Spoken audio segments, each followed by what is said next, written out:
die geluksgod en Mammon. Jesaja 65 verse 11 en 12 sê, maar julle wat die Here verlaat, wat my heilige berg vergeet het, wat 'n tafel dek vir die geluksgod en die mengsel inskink vir die godin van die noodlot, ek sal julle bestem vir die swaard. Hoe oordeel ons oor dobbel? Die meeste Christene sal nie dobbel nie, maar sommige beskou dit bloot as 'n speelietjie, terwyl ander 'n lottokaartjie sal koop in die hoop dat hulle skip sal inkom.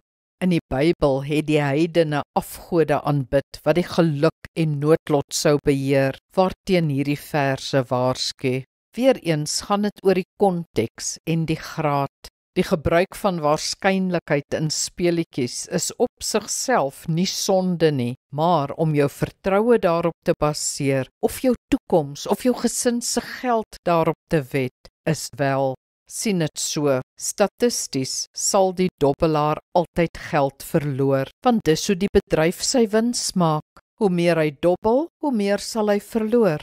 Die Bybelse waardes is dat ons sal werk vir ons geld, vir ons gesinne sal sorg, sal spaar en die Here vertrou.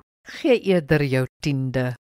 Kom ons bid saam. Hemelse Vader, lei my om in hierdie wêreld keuses uit te oefen wat my vertroue op U bewys, nie op Mammon of die geluksgod nie.